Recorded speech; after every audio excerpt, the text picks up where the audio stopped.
तमाम लोग कहा करते कि भाई बहुजन समाज पार्टी हार क्यों गई, उसकी वजह क्या थी। उस पर बहन जी ने कमेंट किया था, हम सबको बताया था कि जो 2-3 इश्यूज आते हैं, जो कारण के 2-3 पक्ष थे, वो बहन जी ने कहा कि पहला कारण लोग जो चर्चा कर रहे हैं, हमारे लोग तमाम जो बात कर रहे हैं कि पहली वजह तो ये थी कि हमने अकेले चुनाव लड़ा, इस वजह से हम लोग हार गए। हमें किसी गठबंधन में जाना चाहिए था, शायद जाते तो हमारी स्थिति बेहतर होती। दूसरी वजह जो बहन जी ने बताई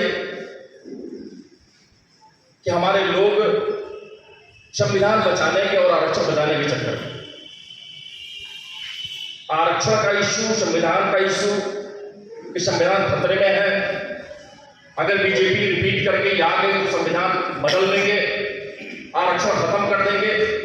इस तरह का जो एक नैरेटिव पूरे देश में, खासतौर से उत्तर प्रदेश में, उसकी वजह से हमारे तमाम लोग इंडी गठबंधन के साथ चले, हमारा नुकसान हुआ। मुख्य रूप से 2 फैक्टर थे जिसके बारे में मैंने कहा कि गठबंधन के इश्यूज पर हमने शुरुआत से लीड लिया था और हमेशा हमने आप सबको आगाह किया था, जब भी मीटिंगें हुई हैं और हम लोग भी जब गांव चुनाव अभियान चलाए तो बहन जी का सारा वर्जन गांव में रखने का काम किया। हम लोगों ने समझाया कि भाई 1993 में हमारा समाजवादी पार्टी के साथ पैक्ट हुआ था, बहुजन समाज पार्टी के खाते में 67 सीटें आई थी, समाजवादी पार्टी को 109 सीट मिली थी।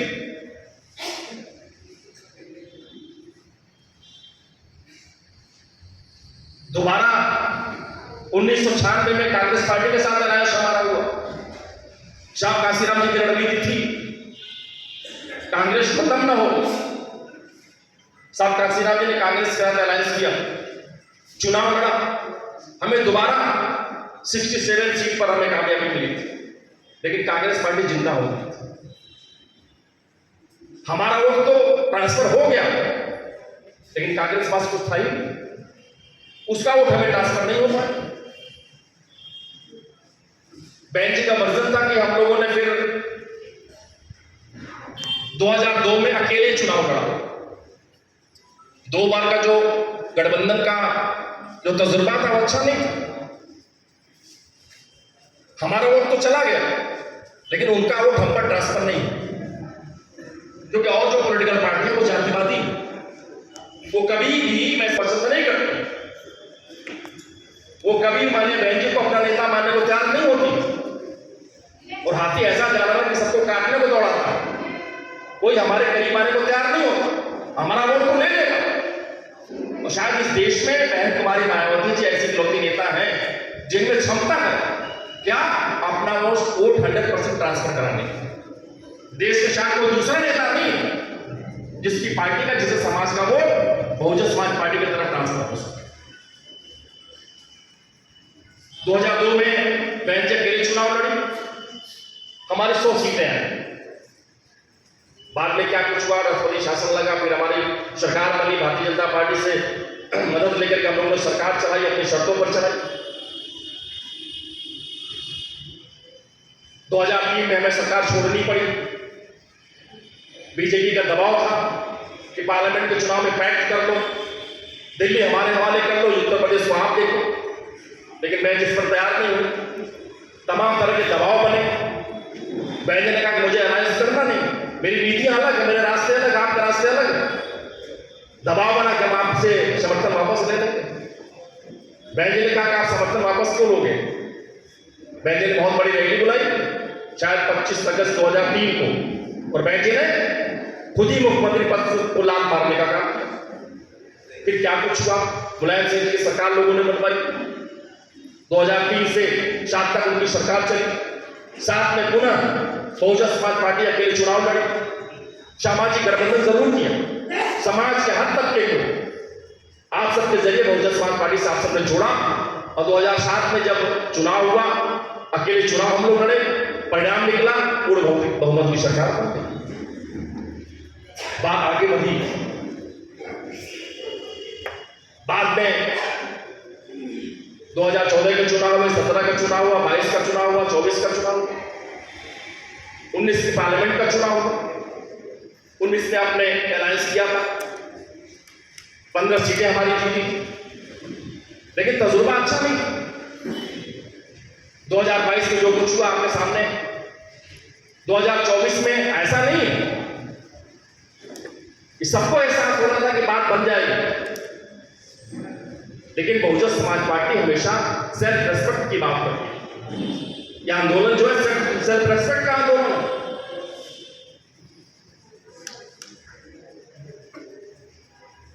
हमने और आपने देखा, तमाम लोग कमेंट करते रहे, रामगोपाल यादव का बयान आपने सुना, तमाम नेताओं के बयान आते रहे, कांग्रेस पार्टी के लीडरों के बयान आते रहे। हम तो बिल्कुल अछूत से हो गए। तो साहब स्वाभिमान सम्मान से कभी बहुजन समाज समझौता करने का काम नहीं करते।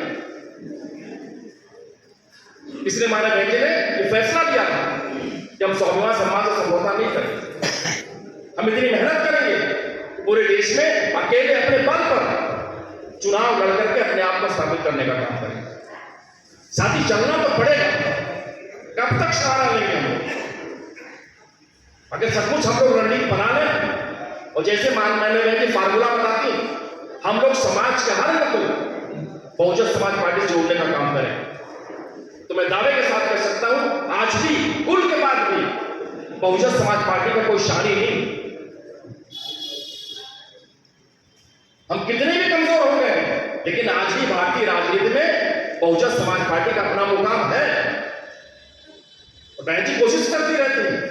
अगर आप अपने डायस पर देखेंगे तो हर समाज के लोग जिनको माननीय बहन जी ने नेतृत्व देने का काम किया। अब ये जरूर है हम अपने अपनों को जोड़ें, अपनों के बीच जाएं, अपने घर को दुरुस्त करें, अपने मोहल्ले को दुरुस्त करें। ये प्रयास, ये काम हमारा है। नेता का काम आपको लीड करना, जगह देना, कुर्सी देना, सम्मान देना, लेकिन हम उनको रिटर्न में क्या दे रहे हैं वो हमारी अपनी जिम्मेदारी। तो साथियों, आपके मन में दर्द है, आप मेहनत करते हो, और अगर हम नीचे की तरफ जा रहे हैं तो दर्द तो होगा, लेकिन साथियों बहुत बड़ी साजिश हमारे खिलाफ हो रही। 2022 में पूरी साजिश हुई।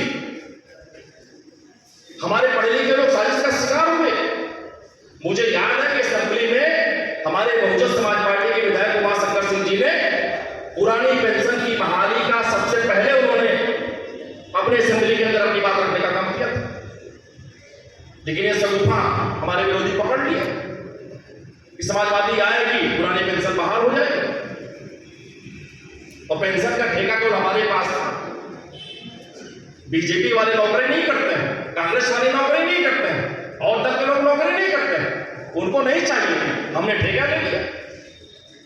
2022 में हम लोग लगे पुरानी पेंशन बहाल कर रहे, और हमारे जो पढ़े लिखे लोग हैं उनके पीछे लोग तो रहते ही, क्या कुछ आपको मालूम? हमारा अकलियत का भाई 100% डाइवर्ट हो गया कि चलो के बारे को हटाना है, लेकिन एक बार जोर लगा, 2 बार जोर लगा, बार जोर लगा, वो हट ही नहीं पाया। सही जगह जोर लगा ही नहीं रहा। यही तो समझाना कि अगर बीजेपी को हटाना है, मोदी को ठिकाने लगाना है, योगी को ठिकाने लगाना है, तो समाजवादी की कांग्रेस की पार्टी के बस की बात नहीं है। ये अगर काम कोई कर सकता है तो बहुजन समाज पार्टी कर सकती है। ये बात समझ में नहीं आ रही, यही समझाना। हमारे पिछले बार थोड़ा धक्का खा रहे, जो पढ़े लिखे लोग उनके समझ में आ रहा कि यार ये तो खत्म कर रहे हैं, पूरा देश बिक गया, सारे विभाग बिक गए, सारी नौकरियां खत्म हो गई। ये बात समझ में आ रही, वो भी कहीं दाएं बाएं झांक रहे, तमाम लोग अप्रोच कर रहे हैं कि यार पुराने घर में वापस चलो। ये भी कमजोर हो गए, दावे के साथ कह सकता हूं। समाजवादी पार्टी के पास 37 एमपी बने हैं भाई, 17 एमपी आपके घर से गए, आपकी जमीन के थे, आपकी पार्टी के तैयार हुए लोग, 17 लोग वहां पर, जिनको आपने प्रिपेयर किया, वहां जाके एमपी बन गए। और बीजेपी में कम तादाद आपके नहीं, लेकिन वहां पर उनको सम्मान नहीं मिल रहा। जिन लोगों ने बहुजन समाज पार्टी में सेल्फ रेस्पेक्ट का पाठ पढ़ा, जो लोग मालिक बनकर हैं, वहां क्या करना पड़ता आपको मालूम? वो सब परेशान है, सारे लोग अप्रोच कर रहे हैं कि कब दरवाजा खुलेगा, कब लोग अपने घर में वापसी करेंगे। तो साथी में घबराना नहीं, जीत और हार के बीच बहुत ज्यादा फासला नहीं है। ये बात कभी भी बन जाएगी। तमाम लोगों ने पूरा जोर लगा के देख लिया, ये बीजेपी आरएसएस जाने वाली नहीं, ये बहुत बड़ा रोग है देश में। ये रोग अगर खत्म होगा तो इस रोग को कौन खत्म करेगा? अम्बेडकर मात्र खत्म करेगा। भाई हमारे अमरजीत गौतम जी बता रहे हैं सामाजिक न्याय, और भाजपा वाले कहते सामाजिक समरसता, हम लोग कहते सामाजिक परिवर्तन। ये शब्द तो दिख रहे हैं। हम भी कई बार परेशान हुए कि लोग कहते हैं कि सामाजिक समरसता, बीजेपी सामाजिक समरसता चाहती है। तो उसका जब एनालिसिस किया गया तो लगा कि सामाजिक समरसता मीन्स है कि जो समाज की जो स्टेटस को समझ रहे हैं, जो स्थिति जैसी है वैसी बनी रहे। अगर आप सामाजिक समरसता को एनालाइज करेंगे तो उसका मतलब होता है कि स्टेटस को, जो हालत जैसे है ऐसी बनी रहे, ये बीजेपी की चाहत। और बहुजन समाज पार्टी क्या करती है? सोशल सामाजिक परिवर्तन, जो साहब जी ने पेन से उदाहरण दिया था, ऐसी चाहती है। लेकिन बीजेपी चाहती जो जैसे है वैसे बदस्तूर है। अब शब्दों का मकड़ जाल है, हम समझ नहीं पाते। हमारे तमाम भाई हैं जो यही चाहते व्यवस्था बनी रहे, 100 जूते खाए, तमाशा खुश में देख रहे हैं लोग। लेकिन जो सम्मानित लोग हैं, जो सर उड़ा कर चलने वाले लोग हैं, आज अपने घर में महफूज है। ठीक है, उनको भरोसा क्या नहीं तो कल कर नहीं तो बच्चों, परिवर्तन तो होना ही, परिवर्तन होगा, बदलाव आएगा, ये प्रकृति का नियम है। हमें घबराना नहीं, पेशेंस रखना, धैर्य रखना।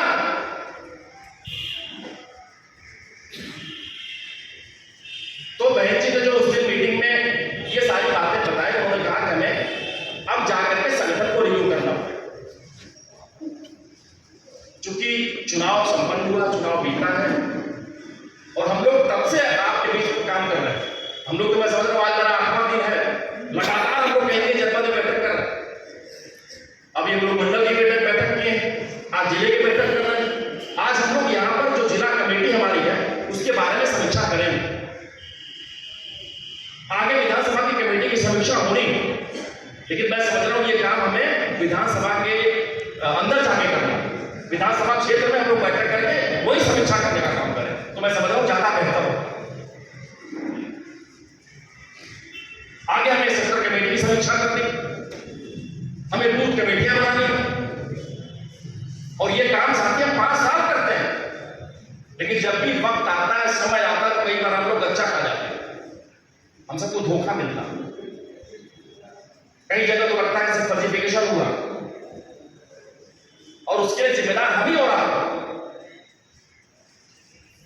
जिस टीम के बल पर हम लोग सत्ता की बात करते हैं, जब वो प्रॉपर टीम काम नहीं करेगी, प्रॉपर नहीं रहेगी, तो साथी हमें परिणाम या अपेक्षित नहीं मिल पाएगा।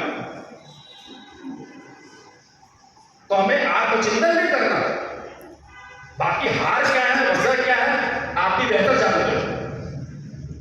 अगर हम उसकी समीक्षा करें तो तमाम साथी के तमाम ख्याल आए, लेकिन मैंने कहा अगर बहने ने समीक्षा कर लिया, उसकी वजह बता दी, और ये भी बता दिया कि आप गठबंधन में नहीं जा सकते।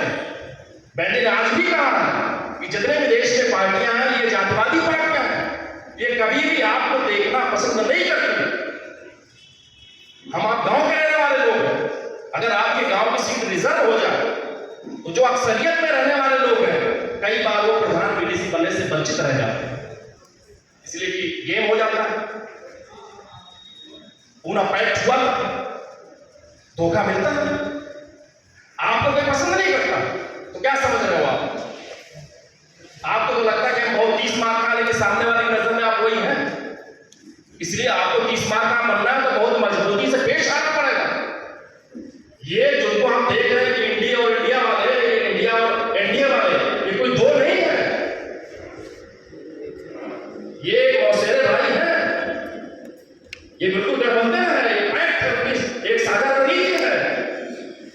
और ये फैक्ट है कि अगर दोनों ताकतों को खतरा किसी से है तो बीजेपी को खतरा समाजवादी पार्टी से नहीं है। वो तो एक दूसरे के कान खुजला रहे हैं ना, एक तो मुसलमान करता है, हिंदू करता है, दोनों का काम चल रहा। ये एक दूसरे के पूरक है, पोषित है। और कांग्रेस पार्टी तो मौसरी बहन है ना, जो आज यहाँ है कल वहां हो जाए, वहां वाले कल यहाँ हो जाए। उनका तो धन एकदम तय है ना, उनकी ताकत तय है। यही लोग कांग्रेस के साथ है, आज वही लोग उधर खड़े होते हैं। लेकिन अगर इन दोनों को खतरा किसी से है तो बहुजन समाज पार्टी से खतरा, आपकी आइडियोलॉजी से खतरा। ये दोनों तीनों एक है, इसलिए हमें इनको एक साथ रख करके लड़ाई करने की जरूरत है। और लड़ाई आसान नहीं होगी, लड़ाई बहुत कठिन है। इसलिए हमें कुल मिला जुला करके आपस में बेहतरीन मोहब्बत से पेश आना पड़ेगा, भाईचारा पैदा करना पड़ेगा, कहीं भी कोई संगठन बने। मैं साथ साथ हमेशा कहता रहा हूं, जो दल के लिए बेहतर हो, जो पार्टी के लिए बेहतर हो, जो लगे कि हमारा हितैषी हमारे लिए काम करेगा, मजबूती देगा, वैसे साथी को हमेशा हमें आगे लाने की जरूरत है, तभी ये घर मजबूत हो पाएगा। सबकी जरूरत हमको, हर तरह के लोग चाहिए, लेकिन आप जिसको भी लीड कराओ, लीडर बनाओ, नेता बनाओ, कम से कम आप देख लो, उसको ऑब्जर्व करो कि कैडर का आदमी कि नहीं, कुछ पढ़ा लिखा व्यक्ति है कि नहीं, कुछ कैडर दे लेगा कि नहीं देगा, इसके पास टाइम है कि नहीं है। समय जरूरी है, कैडर का होना जरूरी है, छोटे मोटे साधन जरूरी है। अगर आप आत्मनिर्भर नहीं हो तो आप नहीं चल सकते। घर से आपने निकला, मीटिंग में जाना है, किराया नहीं है, साइकिल नहीं है, मोटरसाइकिल नहीं है, आप नहीं पहुंच पाओगे, फिर आप सहारा ढूंढोगे, फिर इशारा मारोगे। तो हमेशा आप जिसको भी पदाधिकारी बनाओ, उसके पास समय भी हो, पढ़ा लिखा व्यक्ति हो, कैडर का व्यक्ति हो, जिसके अंदर एक आग और भूख हो कि हमें कुछ करना है, ऐसे साथी को हमें मौका देंगे। और साथी मैं दावे के साथ कह सकता हूं कि कोई पद छोटा नहीं होगा। बहुजन समाज पार्टी में लिमिटेड पद है। अब जिले में अगर एक जिलाध्यक्ष है, उपाध्यक्ष है, महासचिव है, जिला सचिव है, कोषाध्यक्ष है, 2 मेंबर हमारे हैं, कुल मैं समझ रहा हूं कि 7 पद है। विधानसभा में चलेंगे शायद 5 ही पद मिलेगा, क्यों? वैसे सेक्टर में चलेंगे तो 10 तो 12 पद है। बूथ पर चलेंगे हर बूथ पर 5-5 लोग, तो पद तो इतना ही है, लेकिन इतने से काम चलने वाला नहीं। जो साथी जहां पर है आप वही मालिक हो। बहुत हमारे सीनियर लोग हैं जिनके लिए पद कोई माने नहीं रखता। आप जहां भी रहते हो चमकते हो, दिखाई देते हो, आपका वही सहयोग मिलता है। तो साथियों, जो चुनाव में हार जीत की बात तमाम लोग तरह की बात करते हैं। हम कमजोर हैं, आज कमेंट आएंगे आपका, लेकिन जिस दिन आप मजबूत हो जाओगे ना, वो भी आपने दिन देखा होगा, 7 से 12 दिन भी आपने देखा, बड़े बड़े शुरमा जब आपके आगे बगल चक्कर लगाएगा। अब मुझे भरोसा है कि 2 दिन दूर नहीं, जिस तरह से माने बहन जी ने अपनी बार रणनीति बनाई है, आकाश आनंद जी को वापस लाई, एक नया ढांचा हमारे सामने पेश किया और निर्देश दिया कि हमें जाकर के अपनी बूथ कमेटी को प्रिपेयर करना, हर स्तर पर हमें संगठन को रिव्यू करना। मैंने बहन ने कोई भी संगठन को डिसॉल्व नहीं किया, उनका निर्देश है कि आप जाओ संगठन को रिव्यू करो। जो साथी काम नहीं कर रहे हैं, अच्छे नहीं है, नहीं समय दे पा रहे हैं, जिनका टेस्ट भी हो गया, फेल हो गए, उनकी जगह नए साथी को तैनाती दो। हर लेवल पर हमें काम करना, हर लेवल पर हमें 50% नौजवानों को जगह देंगे, सभी को बहुजन समाज पार्टी का मेंबर बना। आज लोग जिले पर बैठक कर ली है, अभी हम लोग विधानसभा में बैठक करेंगे, वहां पर हम लोग विधानसभा कमेटी को रिव्यू करेंगे, फिर हम लोग सेक्टर कमेटी, बूथ कमेटी को रिव्यू करके आगे फिर हम लोग विधानसभा में जिस दिन टीम बन जाएगी, हम लोग विधानसभा को 3 जगह बांट करके हर पदाधिकारी को बुला करके उनके साथ बहुजन समाज पार्टी का कैडर देने का काम करें। एक बार हमें गांव की तरफ चलना पड़ेगा, सही क्या है गलत क्या है बूथ पर बताना पड़ेगा। जो हमारे साथ धोखा हो रहा है, धोखा से कैसे पार पाए, तो इसके लिए एक रास्ता चले। और आज ही मैं समझ रहा हूं गांव में तमाम लोग ऐसे हैं जो कुल तूफान के बाद भी, हम तो आजमगढ़ में रहने वाले हैं, आप जौनपुर के पड़ोस के हम लोग हैं, जिस तरह हवा खराब हो गई थी उसके बाद भी मैं समझ रहा हूं जिस मजबूती से हम लोग मैदान में डटे रहे, आप मैदान में डटे रहे। भाई 2 लाख या उससे ऊपर वोट पाना कोई मामूली बात नहीं होती, बहुत खतरनाक हुआ, लेकिन उसके बाद भी हम लोग 2 लाख प्लस पे रहे। मैं समझ रहा हूं इसके लिए आप सब लोग बधाई के पात्र हैं। कमियां भी नहीं हमारी, दिक्कतें रही हमारे साथ, जो व्यवस्था जिस तरह से होनी चाहिए नहीं हो पाई, लेकिन उसके बाद भी आज कोई कुछ भी कह दे, आपका विरोधी भी है, लेकिन उस बात को रियलाइज करता, कहता क्या कुछ भी हो जाए, बहुजन समाज पार्टी गिरौती ऐसी पार्टी जिस दिन मन बनाएगी सत्ता की तरफ आ जाएगी, कोई रोक नहीं। तो हमारे साथ तो हमें कतई घबराने की जरूरत नहीं, हम मिशन मूवमेंट के लोग हैं, और मिशन मूवमेंट ये हजारों साल से चला रहा है, 2-4-10 दिन में ये काम पूरा होने वाला नहीं। जिस सामाजिक परिवर्तन की बात हो रही है, आर्थिक परिवर्तन की बात हो रही है, वो कोई 2